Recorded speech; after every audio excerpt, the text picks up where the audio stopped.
Bonjour à toutes, bonjour les filles, bienvenue au live de la tribu des entrepreneuses.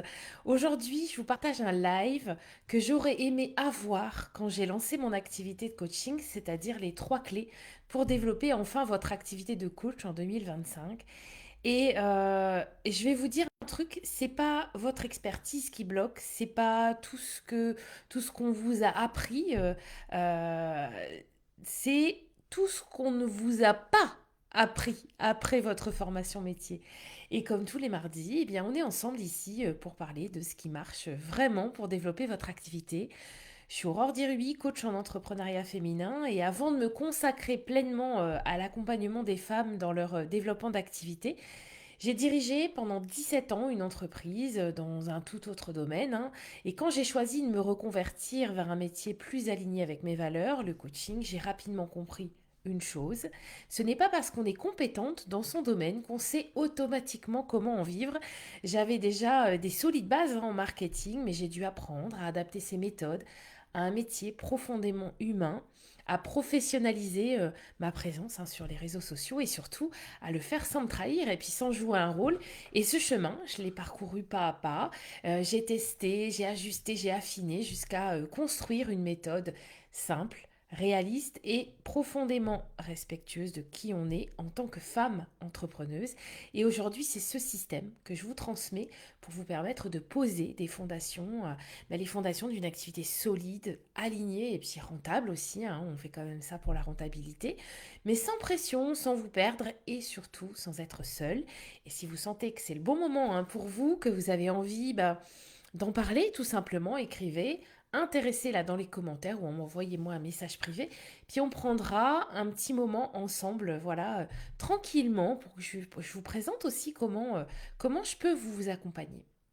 Alors si vous êtes en live là avec moi, vous n'hésitez pas à me faire un petit coucou dans les commentaires déjà pour me dire voilà que tout va bien, que vous m'entendez bien, qu'il n'y a pas de grésillement de micro aujourd'hui, hein, parce que s'il y a un petit grésillement, je ressors et je rentre à nouveau. Vous pouvez aussi me mettre toutes vos remarques et poser toutes vos questions au fur et à mesure de ce live dans les commentaires.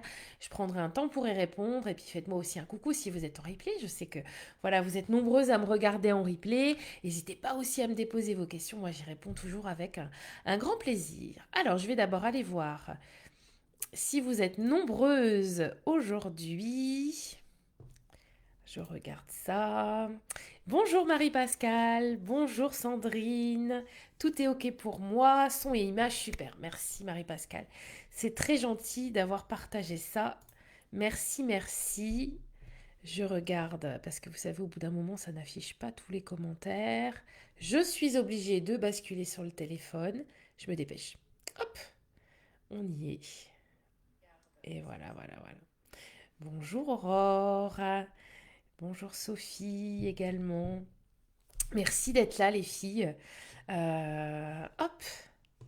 Allez, on attaque le sujet du jour. Alors voilà, quand on décide de devenir coach ou thérapeute, bah, c'est rarement pour faire du business, on est bien d'accord. On fait ce choix parce qu'on aime l'humain, parce qu'on veut aider, parce qu'on veut, parce qu'on a traversé des choses aussi et qu'on a envie de transmettre, de contribuer, et puis d'avoir de l'impact en fait. Alors on se forme, parfois pendant des années, on sort avec un diplôme, des belles compétences, et on en est très très fiers d'ailleurs de toutes ces compétences. On fait tout bien, site internet, des cartes de visite, on teste les réseaux sociaux. On parle de ce qu'on fait à droite, à gauche et souvent au début, c'est grisant. On vous dit que c'est super, que ça va marcher, on vous encourage, hein. On entend j'ai une copine qui pourrait être intéressée ou je te rappellerai. Et là, on se dit c'est bon, ça décolle, j'ai des super opportunités, ça plaît en fait.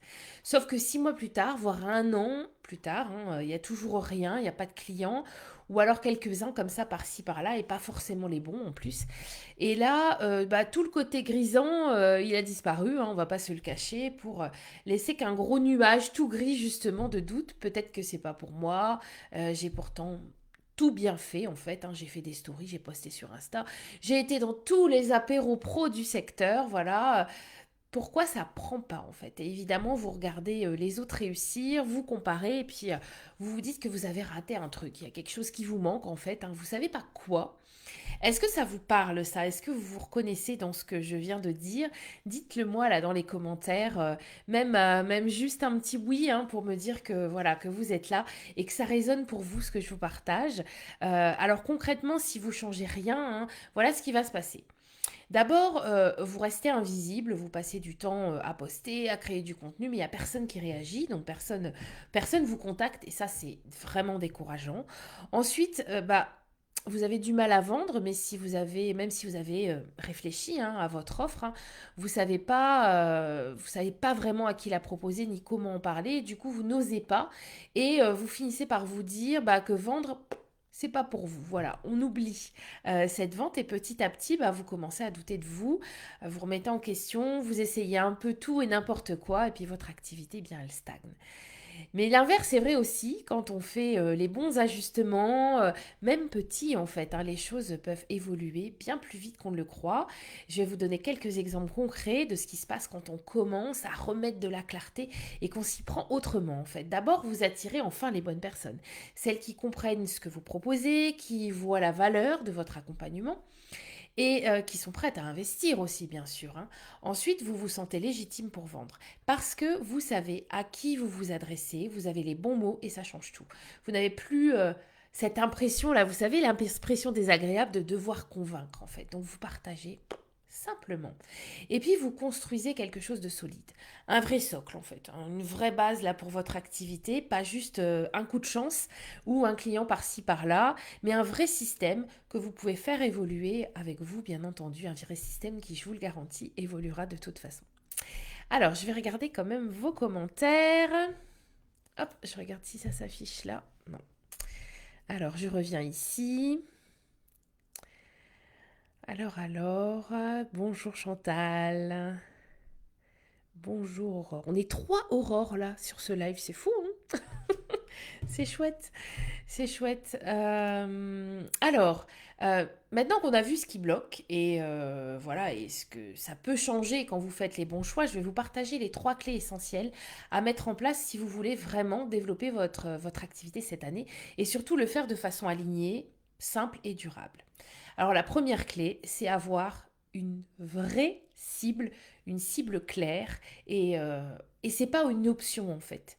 Je sais que ça fait peur, vous vous dites oui mais moi je peux aider plein de gens avec ma formation, je veux pas me fermer, j'ai été formée pour accompagner tous les profils hein, et c'est vrai, vous avez raison. En théorie, vous pouvez aider beaucoup de monde. C'est vrai d'ailleurs pour beaucoup d'entre vous. Mais dans la réalité d'aujourd'hui, encore plus sur Internet, hein, on va pas se le cacher, si vous parlez à tout le monde, en fait, il n'y a personne qui va vous écouter. On est dans un monde où on est inondé d'informations, il y a du bruit partout. Et les gens s'arrêtent uniquement quand ils entendent un message là qui leur parle directement. Je sais pas, je vais prendre une analogie un petit peu voilà concrète. C'est comme au resto, vous y allez et si le menu il dit juste nourriture ou alimentation, ça donne pas franchement envie. Par contre, si on lit lasagne maison au pesto avec légumes du jardin, là on a même un peu l'eau à la bouche, hein, on a tout de suite un peu plus faim. Puis surtout, on a envie de commander ce plat plutôt qu'une nourriture par exemple. Donc quand vous choisissez une cible, vous vous donnez la possibilité comme ça d'être claire, d'être précise, d'être pertinente. Et c'est comme ça qu'on capte l'attention. Il n'y a pas d'autre façon de capter l'attention dans l'univers de l'accompagnement. J'ai parfois des clientes qui sont très réticentes hein, sur ce choix de cible par peur de l'ennui ou par peur de faire le mauvais choix aussi en fait. Et je comprends totalement. Mais je sais aussi que derrière, la communication, elle sera impossible en restant généraliste. C'est avant tout hein, une question de communication. C'est pas du tout une question de vos compétences d'accompagnement, d'accord? Cette cible, elle est là pour ça, pour clarifier tout ça en fait. Donc souvent, on travaille ensemble avec mes clientes pour clarifier ce point, pour et définir avec elles voilà qui elles veulent, avec qui elles veulent travailler. Et elles sont ensuite capables de poser une communication et un message clair qui attire les premiers clients très rapidement parce que leur message parle enfin à quelqu'un en fait. Et est-ce que vous avez aujourd'hui une cible claire ou alors est-ce que c'est encore flou pour vous? Est-ce que vous faites un peu de résistance sur ce point? Voilà, peut-être que vous avez choisi de ne pas choisir justement. Ce serait intéressant qu'on échange un petit peu tout ça. Racontez-moi là ça un petit peu en commentaire. J'aimerais savoir où vous en êtes par rapport à ça, par rapport à cette cible en fait. Voilà, ce serait pas mal qu'on partage un petit peu là-dessus. Je regarde s'il y a des commentaires hein, qui se déposent. Allez-y, hein, n'hésitez pas les filles. Hein, justement, c'est intéressant pour vous de repartir avec des réponses qui vous concernent en fait, hein, des réponses précises sur votre activité à vous. Donc c'est vrai que j'avais envie de vous partager cet angle de vue de la cible. C'est pas lié à votre métier, à vos compétences. C'est vraiment euh, la communication en fait. Hein. C'est vraiment capter l'attention de ces gens. Qui sont noyés dans énormément d'informations en fait, hein, quel que soit votre domaine d'activité. Alors, je pense l'avoir au bout d'un an, mais c'est super ça, Chantal. Si ta cible, elle est claire, elle est précise, si pour toi, tu as son niveau de conscience, etc., c'est chouette. Ça veut dire que tu peux passer à la deuxième clé, c'est-à-dire d'avoir une offre claire, une offre qui vous ressemble vraiment et qui donne envie, évidemment, dans laquelle vous vous sentez légitime. Je vais être honnête avec vous, hein, dans l'univers du coaching et de l'accompagnement, on est très, très nombreuses à proposer des choses qui sont assez proches quand même. Hein. C'est normal, on est issus des mêmes formations, etc. Donc c'est un peu logique. Et ce qui fait la différence, c'est pas forcément la technique, c'est pas les outils, le diplôme que vous avez obtenu. Ce qui fait la différence, c'est vous. Et pour que votre valeur soit perçue, il faut juste que votre offre, ben, elle reflète cette valeur en fait. C'est pas juste une question de tarif ou une question de durée évidemment. On en parle, on le pose, ça c'est sûr, mais c'est pas ça une offre en fait. C'est le positionnement, c'est les mots que vous utilisez, c'est la manière dont vous expliquez ce que ça change pour la personne qui est en face de vous, votre cible bien claire et bien précise bien sûr. C'est un peu comme un livre sur une étagère hein, chez un libraire. Si la couverture elle est floue, qu'on ne comprend pas de quoi ça parle, on l'ouvre pas en fait. Mais si le titre il est bien clair, qu'on se sent concerné dès la première ligne, bah là, on s'arrête et puis on achète le livre s'il nous intéresse. J'ai accompagné récemment une coach qui avait une super expertise, mais une offre qui était mais vraiment générique, hein, très très générique, et elle n'osait pas vraiment s'affirmer. Elle disait qu'elle voulait aider les femmes à améliorer leur bien-être, ce qui est totalement noble en fait, et on comprend bien quand on travaille dans le métier de l'accompagnement à quel point c'est important. Mais évidemment, pour quelqu'un en face, voilà, ça résonne pas. Donc on a bossé ensemble pour clarifier ce qu'elle faisait vraiment. Pour qui est-ce que ça a changé dans leur vie vraiment concrètement. Et en quelques semaines, voilà, elle a osé parler de cette offre parce que c'était clair, parce que les mots étaient clairs, on avait posé vraiment ce que ça changeait dans la vie de ces personnes en fait. Et donc elle a osé parler de son offre de façon bien plus affirmée en fait. J'aime bien, voilà, euh, comment dire, on est vraiment bien dans ses baskets quand tout est clair. Et surtout, bah, cette personne que j'ai accompagnée, là, cette super coach, elle a commencé à avoir des appels de vente. Parce que quand on est vraiment clair dans ce qu'on propose, je vous l'ai dit, on attire à nous les bonnes personnes et surtout, voilà, on décroche des appels de vente, on peut échanger avec toutes ces personnes et voilà, il n'y a aucun doute là-dessus. En fait, une offre claire, c'est ce qui vous donne la légitimité d'en parler, en fait. C'est ça, c'est vraiment ce qui permet à la personne en face de se dire, ah, mais c'est exactement ce dont j'ai besoin. C'est ça une offre claire, d'accord? Et votre offre claire, c'est absolument pas les termes techniques qui décrivent votre accompagnement. Là, c'est le meilleur moyen pour perdre la fameuse attention dont je parlais tout à l'heure. Les termes techniques, c'est à l'intérieur de votre accompagnement. C'est vous pouvez commencer à en parler un petit peu dans un entretien de vente, par exemple. Mais votre communication, c'est pas le lieu en fait, d'accord? Je vous montre mon petit cœur. Souvent, j'aime bien quand je parle de l'offre en parler. Donc là, mon petit cœur, c'est ça. C'est il y a votre accompagnement là qui est là à l'intérieur, d'accord? C'est votre accompagnement. Ce sont les termes techniques. C'est votre expertise, c'est le vocabulaire qui est lié à votre expertise. C'est ça dont je veux parler quand je vous dis les termes techniques. Et autour, il y a votre offre en fait. D'accord? Donc votre offre, c'est ça. Hop, je prends le petit couvercle. Votre offre, c'est ça. C'est vraiment l'emballage qu'il y a autour. D'accord? L'emballage qui donne envie en fait. On rajoute même un petit nœud. Hein. On la travaille, hein, cette offre, hein, parce qu'elle doit donner envie, hein, sinon les gens n'achètent pas, hein, on est d'accord. Donc vous voyez, avec le petit nœud, ça donne encore plus envie en fait de l'acheter. Si vous n'avez, voilà, l'emballage, euh, il est parfaitement compréhensible par les personnes qui vous écoutent. Là, on voit bien que c'est un emballage cadeau. On est d'accord. Si je vous présente que la petite étiquette là avec l'accompagnement, vous n'allez pas comprendre en fait.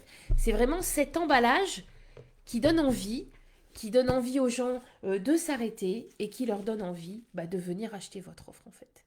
Est-ce que vous avez l'impression aujourd'hui d'avoir une offre qui est claire, avec des mots qui vous ressemblent bien sûr, hein, qui résonnent pour vous, mais qui résonnent surtout pour votre cible. Est-ce que c'est encore flou, c'est encore trop vague? Voilà, dites-moi en commentaire, est-ce que aujourd'hui vous pouvez me dire, ouais, mon offre elle est claire et surtout j'ose en parler, j'ose m'exprimer dessus parce que c'est clair, c'est précis, les gens réagissent parce qu'ils comprennent. Voilà, dites-moi un petit peu ça en commentaire ou si c'est encore flou ou encore trop vague aujourd'hui cette offre-là que vous avez à proposer. Dites-moi un petit peu là.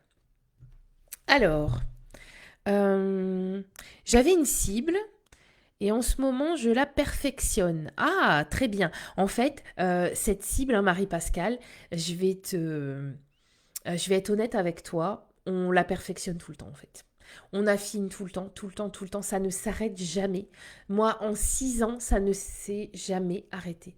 On pourrait croire, voilà, dans ma communication, etc. Voilà, tout est clair, tout est posé aujourd'hui, il n'y a plus rien qui évolue. Non, non.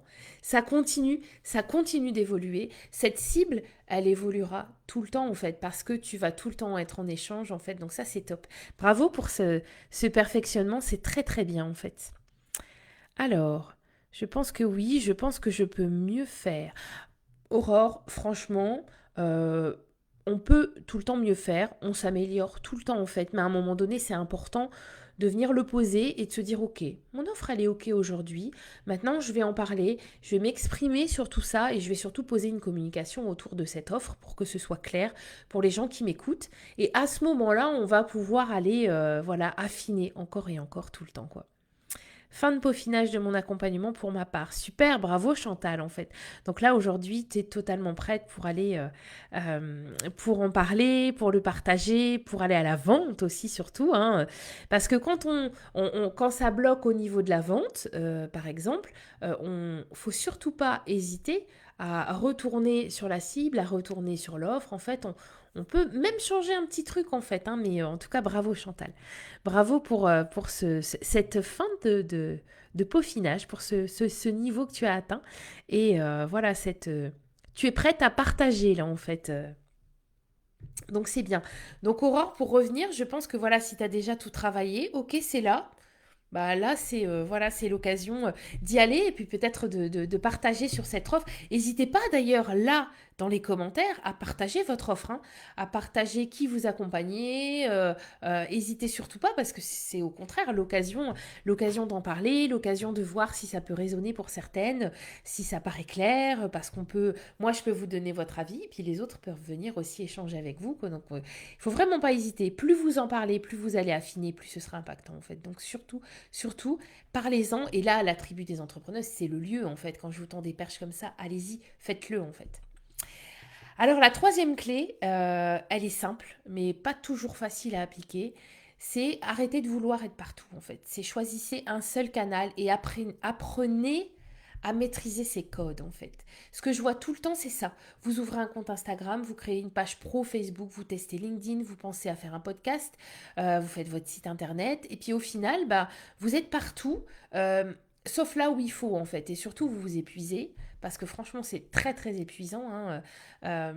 C'est comme si, je prends souvent cette métaphore, c'est comme si vous semez vos graines sur 5 terrains différents, mais que vous n'avez qu'un tout petit arrosoir en fait, vous voyez. Donc, résultat, il n'y a rien qui pousse en fait parce que c'est pas suffisamment arrosé en fait.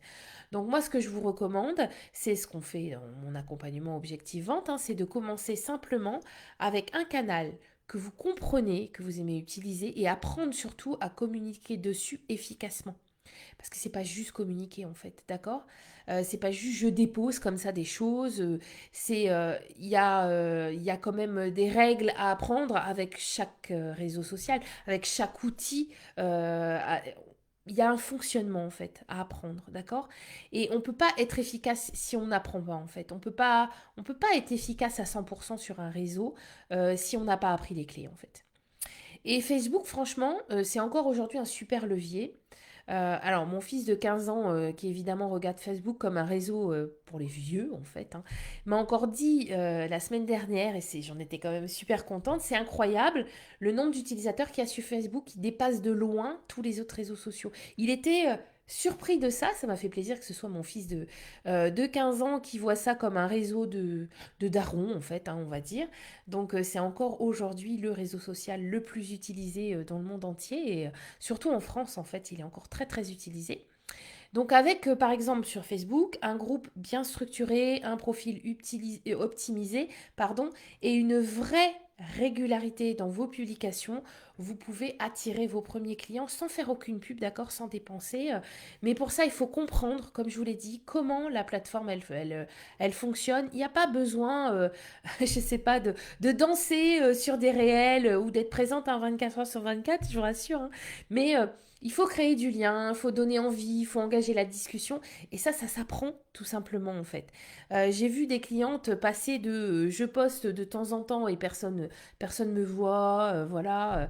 J'en ai même ras-le-bol en fait, hein. Donc j'ai vu ça. Ah voilà, ça y est, j'ai des messages privés de personnes intéressées chaque semaine, mais simplement en structurant leur communication sur un seul canal. Donc il n'y a vraiment pas besoin d'être partout. Et après, quand vous maîtrisez parfaitement, quand vous avez validé votre offre, parce que c'est important dans un premier temps de valider cette offre que vous construisez, vous pouvez passer à de la pub ou à un autre canal de communication, mais ou alors à la délégation aussi, hein. Voilà, on peut franchir plein d'étapes, mais c'est d'abord j'en maîtrise un et ensuite, si possible, je m'ouvre à d'autres canaux en fait, parce que sinon on est partout, voilà, et puis on maîtrise rien, on s'améliore pas en fait. Donc c'est vrai que voilà, c'était pour moi en fait, c'est ce qui a tout changé dans mon activité. C'est pour ça que je me permets de vous le partager parce que j'ai fait comme vous au début, j'étais partout, voilà, je faisais plein de choses, hein. Moi, je suis un peu multitâche, hein, voilà, je suis la technique, j'adore, donc je fais plein de choses, teste plein de choses. Mais à un moment donné, on a besoin d'affiner notre expertise et de maîtriser un outil pour pouvoir bien l'utiliser. Facebook, c'est un outil, Instagram, c'est un outil, et c'est important d'apprendre à le maîtriser. D'en apprendre là comme ça toutes les ficelles pour que bah, vos efforts soient récompensés tout simplement, hein. Alors dites-moi en commentaire, est-ce que vous avez aujourd'hui un canal principal sur lequel vous êtes vraiment à l'aise, où vous maîtrisez toutes les ficelles, ou est-ce que vous vous sentez encore un peu éparpillé, un peu partout et que vous êtes en train de vous épuiser à faire ça? Alors je vais aller voir vos commentaires. Euh, Donc Aurore, tu nous partages, j'accompagne les personnes surmenées pour une reconnexion au cœur tout en douceur. Ok, donc les personnes surmenées, c'est-à-dire, Aurore, est-ce que tu pourrais préciser un petit peu pour une reconnexion au cœur tout en douceur? Donc ça, c'est ce qui se fait dans ton accompagnement, c'est la transformation. Et pour eux, cette reconnexion au cœur tout en douceur, j'ai une petite question pour toi. Qu'est-ce que ça leur apporte concrètement dans leur vie en fait? Qu'est-ce que ces personnes surmenées ont envie de faire évoluer en fait? Ça, c'est important aussi qu'on le retrouve dans ta promesse. Alors, Marie-Pascale, libération émotionnelle et blessure d'âme des hypersensibles. Donc ta cible, ce sont les hypersensibles. Ok. Qu'est-ce qu'ils ont comme problème, ces hypersensibles, en fait? Parce que l'hypersensible, c'est l'étiquette, d'accord, qu'on peut se poser. Qu'est-ce qu'ils ont comme problème, ces hypersensibles? Et qu'est-ce que la libération émotionnelle et des blessures d'âme va leur apporter? C'est ça qu'ils ont besoin d'entendre dans ta communication, d'accord? Moi, je vois bien, en fait, les filles, quand vous me partagez ça, moi, je vois bien ce qu'il y a dans vos accompagnements, d'accord? Puisque je le vois dans les accompagnements de mes clientes. Quand je vous pose ces questions-là, c'est pour encore un petit peu clarifier, pour que ce soit plus clair pour les gens en face de vous, d'accord? Donc, cette libération émotionnelle, et voilà, cette libération des blessures d'âme, qu'est-ce que ça va leur permettre aux hypersensibles, Marie-Pascale, en fait? Ça va leur apporter quoi dans la vie, en fait? Est-ce que c'est aligné avec ce qu'ils ont envie d'atteindre? Parce que quand on est enlisé dans une problématique, on a un espoir de sortir de ce problème, mais un espoir d'aller vers plus. Voilà, qu'est-ce qu'ils espèrent ces gens en fait? N'hésitez pas à me le partager hein, pour qu'on continue cet affinage là ensemble, là en direct. Hein. Alors, Marie-Pascale, tu me dis, je viens plus sur Facebook et je poste des vidéos sur YouTube. Très bien. Moi, je pense que Facebook et YouTube, c'est les deux plateformes hyper performantes quand on s'adresse à des particuliers, en fait. Euh, pareil, YouTube a ses codes, YouTube a ses, évidemment, comment dire, son fonctionnement, ses règles de fonctionnement, mais c'est très très puissant YouTube. De toute façon, il y a des gens qui ne font plus de recherche sur Google, qui font des recherches sur YouTube aujourd'hui, donc c'est vraiment extrêmement puissant. C'est vrai qu'il y a beaucoup de monde hein, sur YouTube aujourd'hui, beaucoup de créateurs de vidéos, mais ça reste un outil très très puissant, donc c'est très bien en fait.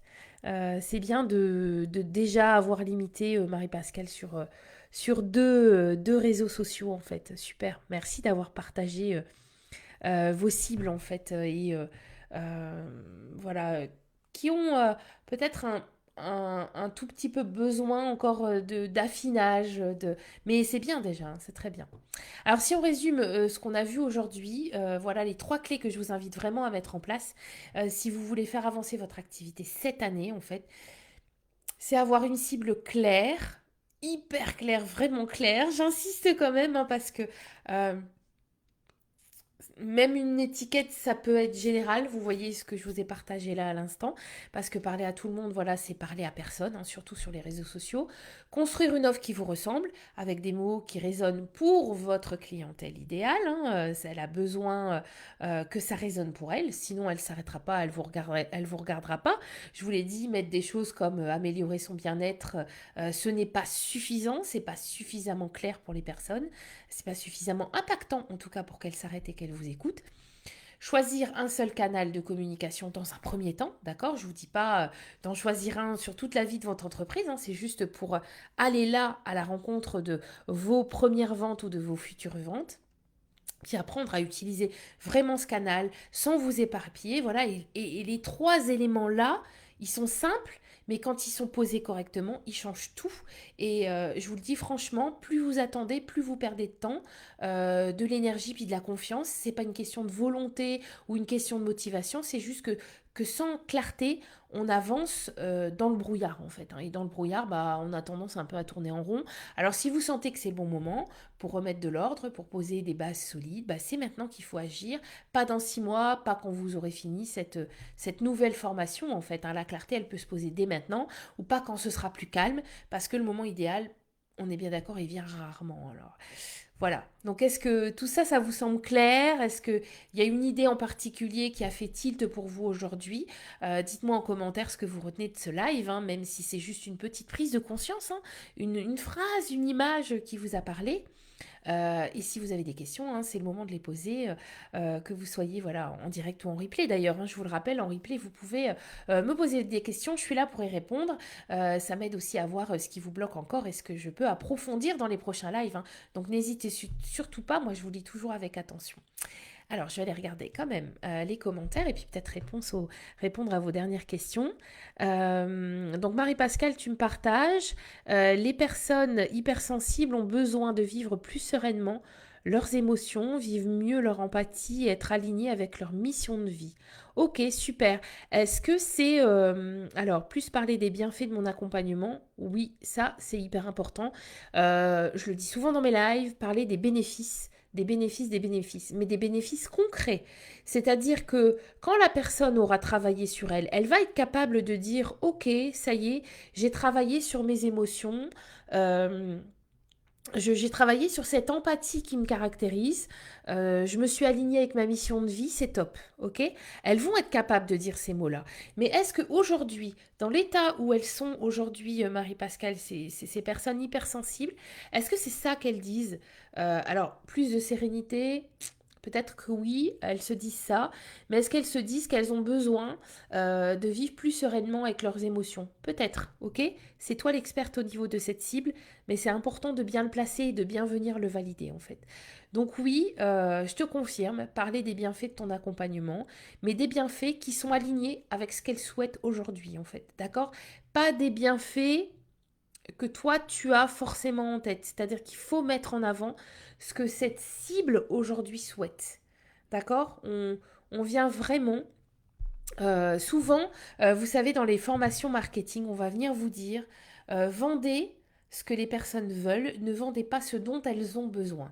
Souvent, on va avoir tendance à venir vendre ce dont, enfin, va venir parler de ce dont les personnes ont besoin. Donc ça, on le fait un peu dans notre communication, dans des communications comme dans des lives où c'est un peu plus long. Mais n'oubliez pas de parler de ce dont les gens, de parler, pardon, de ce que les gens veulent. Parce que c'est ça qui va les faire s'arrêter et dire, ah, c'est ça, c'est ça que je veux. Ok, elle en parle, je vais l'écouter, cette nana, en fait. D'accord? Donc c'est ça un petit peu la différence, hein. Eh bien, je termine ce live pour aujourd'hui. Si vous stagnez sur le développement de votre activité depuis plus de 6 mois, plus d'1 an, et que vous sentez, mais qu'il est temps là de reprendre les choses en main, de poser les bases d'une activité qui vous ressemble, de construire une offre claire, comme je viens de vous en parler, et d'attirer enfin vos premiers ou vos prochains clients, en fait, alors je vous invite à écrire intéressé ici dans les commentaires de ce live ou alors à m'envoyer directement un message privé si vous préférez. Puis on prendra un petit moment ensemble tranquillement pour faire le point sur votre situation, sur vos besoins, vos envies. Et si je vois que je peux vraiment vous aider, je vous présenterai mon accompagnement Objectivante, un accompagnement qui est simple, humain, concret aussi, hein, qui vous permet de poser des fondations d'une activité solide et surtout d'en vivre pleinement à votre rythme et puis sans jamais vous sortir seul parce que je suis là pour vous guider. Alors, je vais jeter un dernier coup d'œil sur vos commentaires avant de vous laisser. Alors, merci Chantal, dit merci Aurore, mais avec plaisir en fait, avec plaisir les filles. Merci pour votre présence, merci pour votre participation en commentaire, merci d'avoir été là aujourd'hui.